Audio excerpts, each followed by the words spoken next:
Today we have the instructional how-to video for the Weisberger trailer. I'm going to show you the operation of your brand new concession as well as the shutdown procedure itself.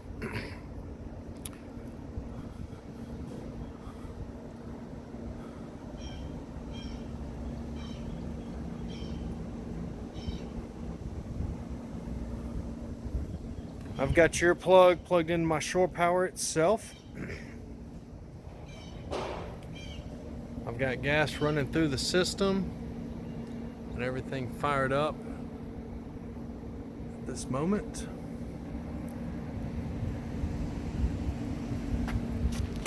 Go ahead and go up here. So we've got city water itself. That's what I'm plugged into. If you want to fill the freshwater tank or tanks, you can do so through this port. Oh, that port right here. This is the non-pressure side for filling the freshwater tank itself, or tanks, I do apologize, that you can see right there. So you've got your non-pressure side, water tanks and water pump. If you need to clean the tanks, you can use sanitizer or bleach for cleaning the tanks themselves, or you can bypass the tanks and pump all together and run city water fill with a food grade water hose hooked into this port itself. Got your 200 amp electric panel. Right beside that, right there, is your battery charger. That is your fuse panel for the 12 volt lighting system, and then your battery itself. The 12 volt system is for all the interior and exterior lights, as well as the awning and water pump. We've got your waste drain valve located here. Hook up a 3-inch hose after removing the cap. Once the hose is hooked up, that gate valve will be able to open up, water will be able to drain out. Once emptied, or being that you're going to be hooked up all the time, you can leave this gate valve open. That way it's permanently flowing into wastewater tank. So you have one connection there, and you have one connection here behind the door. So there is 2 waste drain valves itself.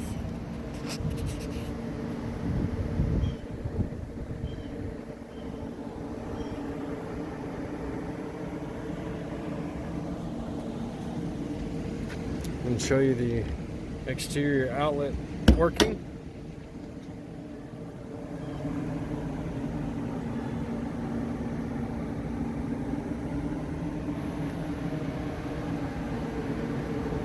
We will have your lug nuts torqued at 120 foot-pounds of torque per lug nut. Anytime in transportation, always make sure the lug nuts are tight. Once a year, you'll need to remove this cap, and there's a rubber cap behind it. It's a grease, has a grease fitting behind that rubber cap. You need to either get a grease gun to apply grease to the bearings themselves for long last, or take it to a trailer facility for them to do that.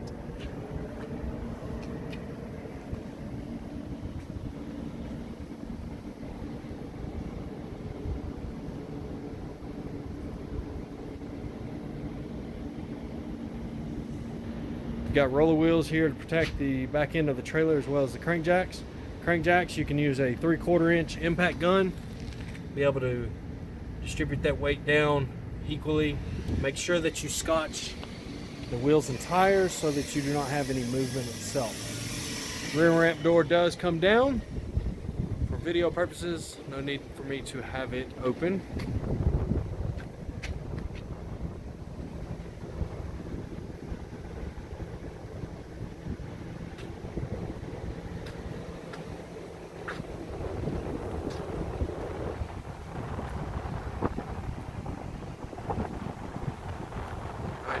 To the outlet located right here beside the concession window. Flip up counter, 2 hands, press all the way up till the pin pops outward. You got one on the left hand side will be outward, and the right hand side pin was going to be there you go. Oh, let's see it right there.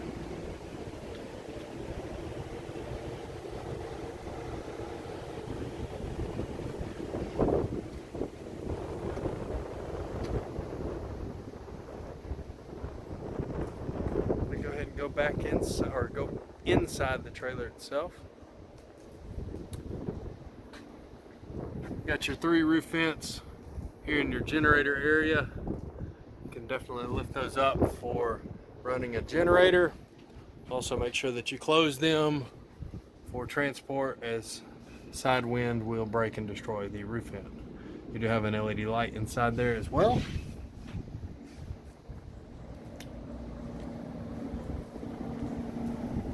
Alrighty, let's see here. We're gonna go ahead and go inside. Start off with the outlet here, right next to the ice maker. Also the outlet for the ice maker. Let's see.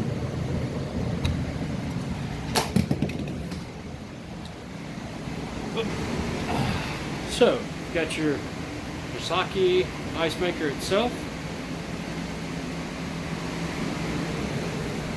Paperwork for that unit inside. Again, I'm not running this unit here due to the extreme cold weather we've had at nighttime and not been able to winterize the unit. It's the plug for your Coke machine. Got your space here for the Coke machine, drain and pressurized water itself.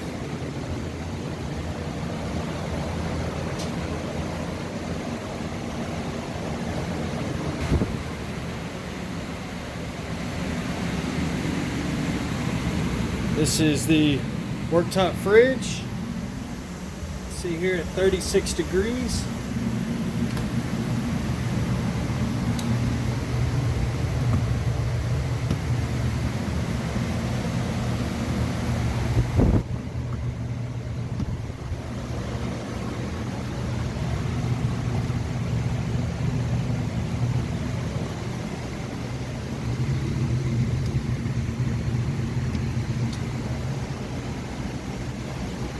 Got your refrigerator, double door fridge at 32 degrees.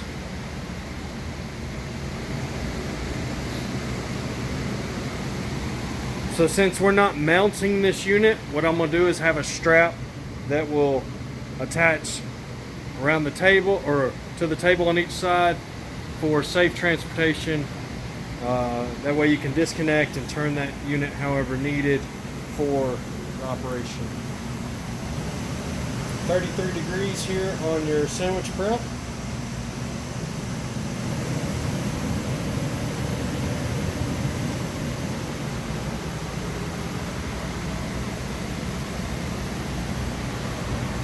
I'm going to rotate around to the double door fridge here at the back side of the trailer on the passenger side at -6.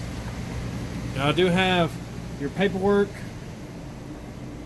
Got your items for your griddle, paperwork for all the equipment in the freezer itself, original packaging for the freezer, but all your paperwork is going to be here stacked up nice and neat before the trailer leaves. Definitely take the time to read all of your paperwork for proper maintenance of your unit.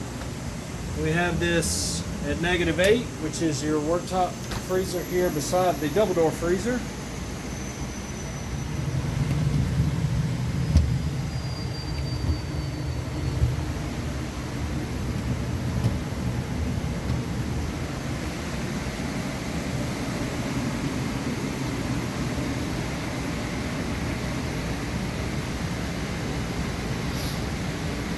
Manual opening roof vent here behind the hood system itself.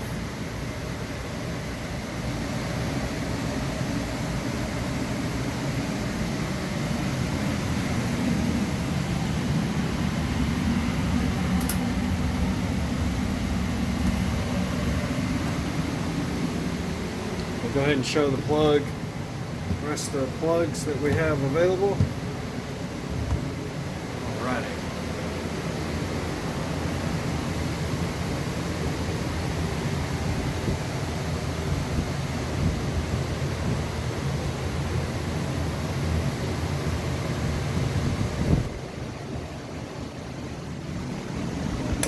So we've got your fire suppression tank here in the cabinet of making sure it's accessible, plus your storage space. This obviously being above the hand wash sink. Control system for the hood system itself. Control head for the fire suppression system. The system is automated, but also has a manual pull station. If you pull this pin and swing this lever, the system will go off, and everything in that tank that you just seen would end up dumping out all over your equipment itself. Once you get back to your hometown state, or once you get back to your state, with the local fire marshal and a fire suppression company, they will need to come out and tag and certify the system itself. I did have the cover off, and there is a CO2 cartridge in here that was disconnected so that for travel the system would not go off. That's how it was the other day before the fire suppression guy finished up. Got your chef base at 31 degrees. Let's see. I'm going to go ahead and I've got the AC on 46. I'm going to go ahead and turn it around and see what we can get the heat to.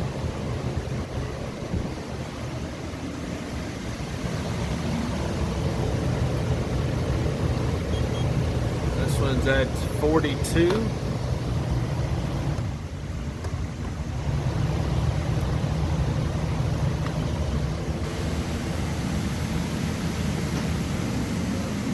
We'll go ahead and start with the fryers in the back. I'm going to go ahead and show you the operation of them. I'll shut everything down, and then I will show you and go over how to operate and like the equipment. So as you see, your thermopile is lit. This heat shield needs to be in place at all times when operating. Also, there is a drain tube that threads into this port here that is in the paperwork in the freezer. For draining purposes, hook the tube in, open the valve, allows it to drain out. Definitely want to wash these fryers out with some bowl out for the first go around before you ever use them. Again, thermopile is lit. I have the button to the on position. Now we have our thermostat control.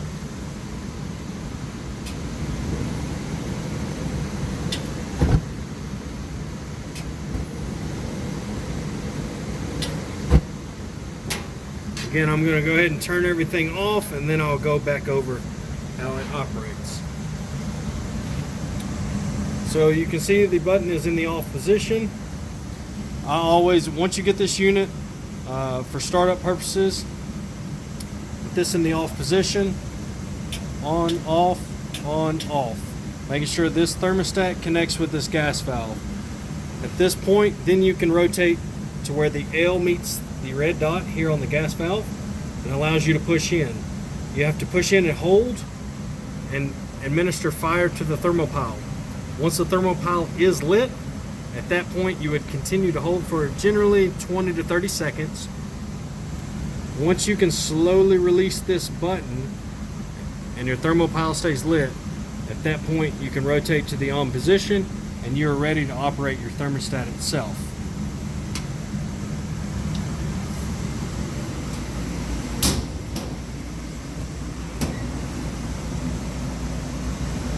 Same thing for this unit.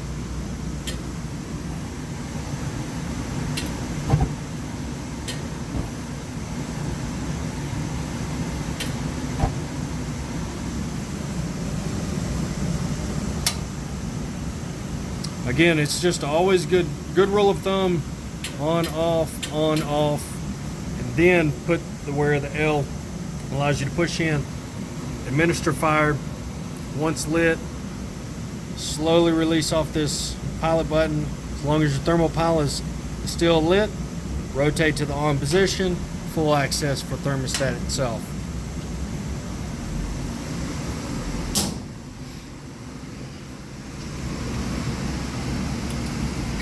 Now for your steamer that you had sent in,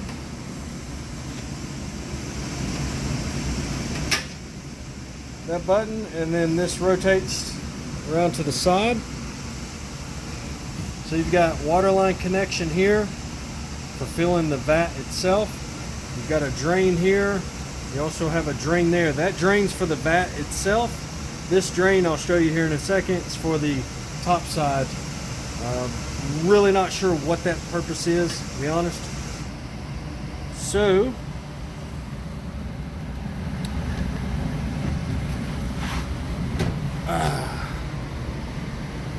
this is your pilot button itself to turn on the gas to the pilot, and this is your main burner itself.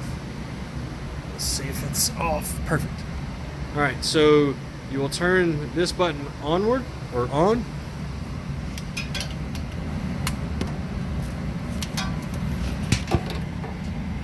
There we go.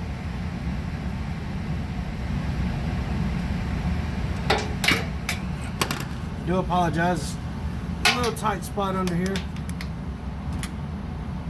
As you can see, that's what that unit looks like where your pilot is. Once your pilot is actually lit, then you would rotate to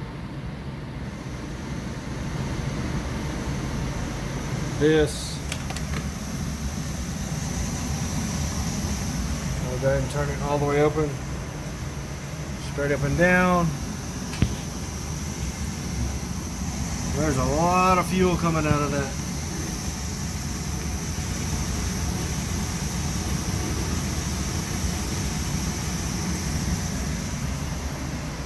Of course, gas line connection here. There is a shut-off valve.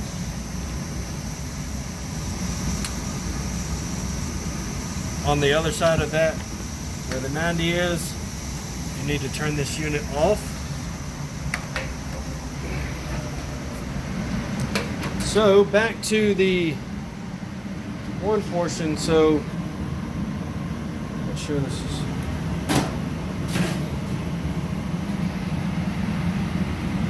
that's a little warm.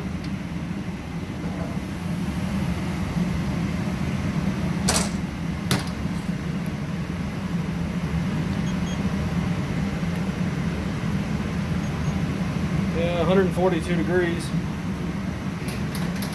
So this drain here is for the vat itself where the boiling water is. This drain itself that you would turn off like so is for this portion here, which I'm not 100% sure what the purpose of this unit is up here.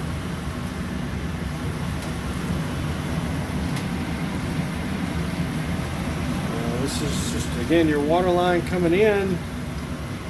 I'm not sure the design of this. You would know better than I would, but it really needs to stay open so that it can drain. If not, it will fill up this portion here and run over underside the pan, and water will be all over your floor.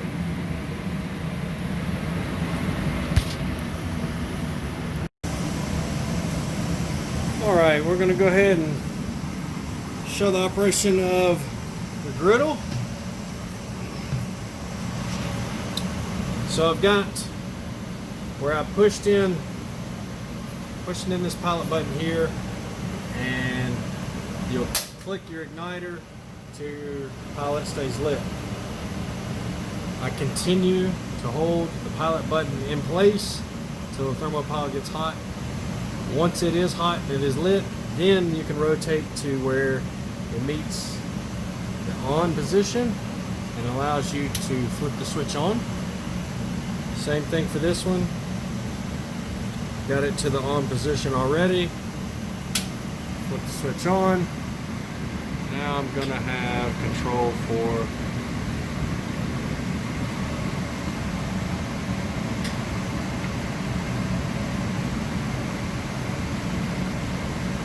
the burners itself.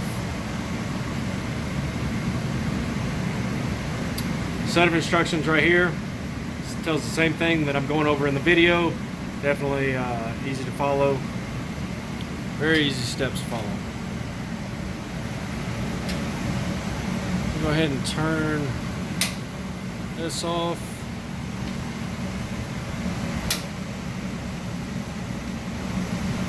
Making sure both of those are off, as well as I'm going to go ahead and turn the gas off for this unit here, as well as the pilot itself.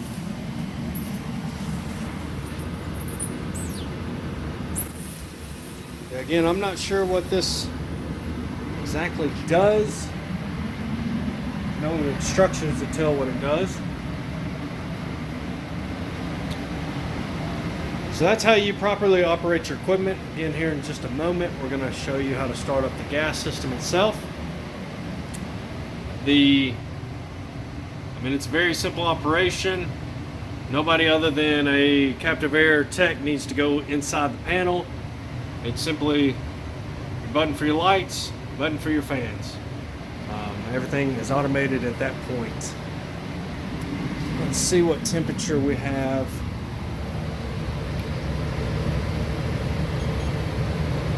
So we're getting up to 70 degrees, 72.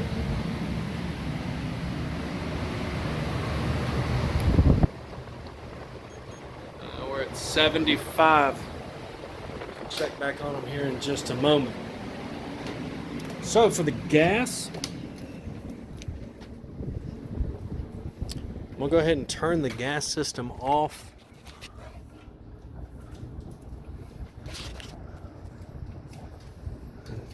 Go back in and turn the hood system off and then turn it back on.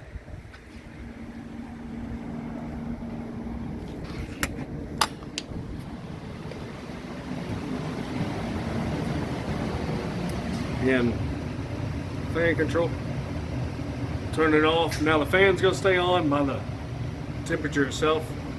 You got your room temp sensor right there. Again, lights. Very easy system to operate.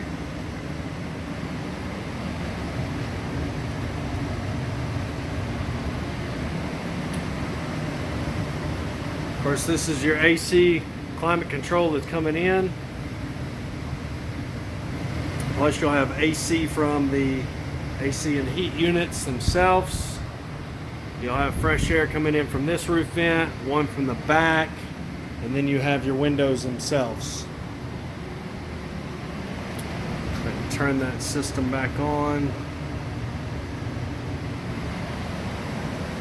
I always highly recommend having the hood system on before you ever turn the propane on to the trailer itself. So startup operation for the propane. Your tank's going to be the same setup. You only need to run one tank at a time. Turn your tank valve on. Whether you're using this regulator or this regulator, doesn't matter. Same situation. You're pressurizing the line to the shutoff valve. Most important thing at this point is when you turn this line on, you should hear the line charge, which is going to be a shh, and that is it. If you have continuous gas flow coming through here, you need to immediately shut the gas valve off, go inside and inspect to make sure that no equipment is left in the on position. If there's not, at that point, and if you turn it back on and you still hear the rapid gas flow, immediately turn off, have a gas company come out and inspect the piping below. The piping below, again, hugs the main frame of the trailer. Road debris, rocks, sticks, a tire could damage and destroy this metal pipe. Problem is propane's heavy, so it's going to fill up the cavity below the trailer, and if there's a spark that is to ignite, you're sitting on top of an explosion. Do not want that to be the case. Again, you might be able to hear it in this video. Now the line's already pressurized, so again, the line will charge on your initial startup. That's all you should hear.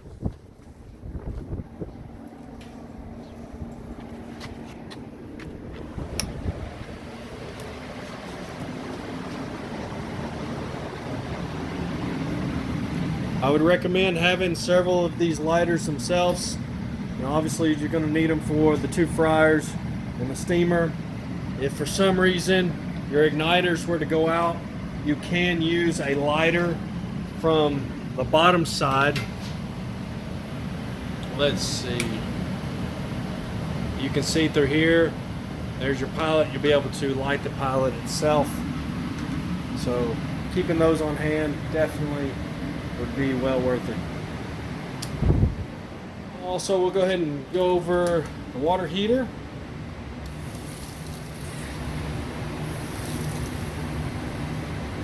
Let's see here.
$117, 118. It's still heating up. Before you ever turn or plug the hot water heater in, continuous water flow out of all 3 faucets, even that one right there, before you ever plug this water heater in itself. Once this video is finished, I'm going to go ahead and unplug the water heater and winterize the water system to keep from anything potentially freezing. How I'm going to do that is I'm going to hook an air hose into this fitting here. We'll have this valve off, this valve, same thing with that valve over there. Those are the tank valves. This is the drain valve, but once I have the air compressor hooked up, I'm going to open this valve itself, allowing pressurized air to move through the system, starting with the hot water side first, and to evacuate the system out. Again, we got our fuse panel for the lighting system, our battery charger, and we have our battery. We have our 200 amp panel, power cord right now for testing, 50 amp power cord. It runs down through that cable hatch. I know once you get back to your location, you are going to hook up permanent power. Also have the switch for this interior light in here as well.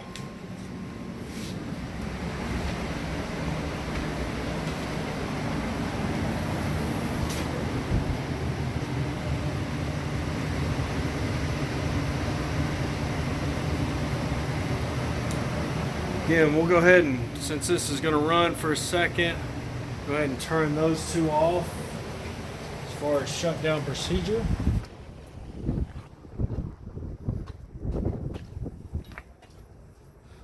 As you see, we'll go ahead and turn the tank off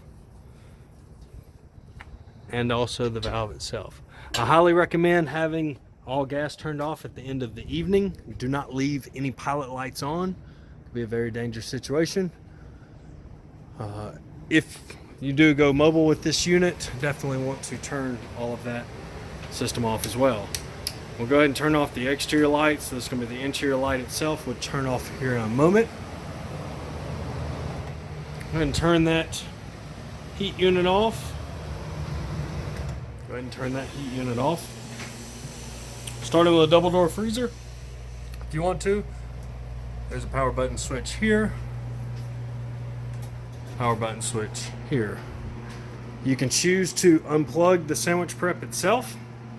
Same thing for your worktop freezer or worktop fridge and your worktop freezer.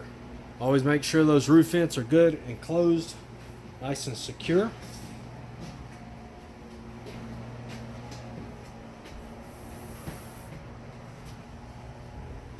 Again, that's going to be your off button here. Also, I didn't show you, this is the extend part for your awning and retract. So I can extend out just a tad. Of course, it does help if you have people. You can see where the awning arm is starting to come out. Of course, retract back in as well.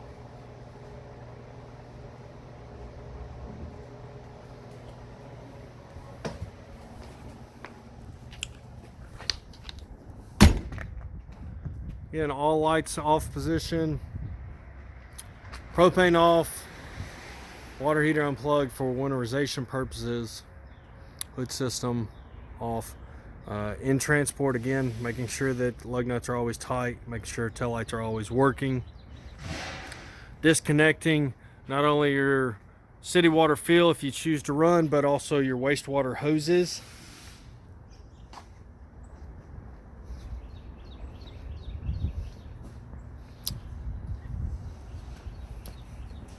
As far as your flip up counter, again, it's better with two hands, but pressing upward, there we go, allows it to rotate to the down position. Same thing in reverse, allows it to lock to the up position. Latch that door down, make sure there's a pin lock on each side for proper safety. Going down the road, those latches could come open. So thank you for taking the time to view this video. Please feel free to give us a call at any time. We're glad to assist you. We wish you the very best on your journey. And if you do have any questions or comments, please do not hesitate to reach out to us. We thank you for your business.